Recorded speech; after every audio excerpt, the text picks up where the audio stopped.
Op. Wait. Wait. Nahabol ko yung hininga ko kasi excited ako. Kakatapos ko lang basahin ng message sa akin eh.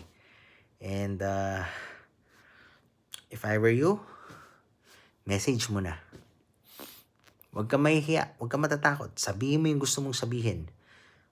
Huwag ka na lang din muna mag-expect na magre-reply agad. So, the next day or bukas makalawa. Pero magre-reply yan. Sigurado ako. Pag hindi nag-reply, okay lang yun. Okay lang yun. Text mo pa rin. Basta importante isa-isa lang. I mean, isang tao lang. Huwag yung lahat marami kang iti-text. Huwag ganun. Bad yun. Dapat may goal ka, which is siya lang. Kwentuhan mo lang. Alam mo yung exciting, di ba? Excited ka eh. Excited ka sa reply. Excited ka mag-message. Yun ang pinaka the best. So, huwag ka mawawala ng pag-asa. Message mo lang. Yung goal mo is siya. Okay?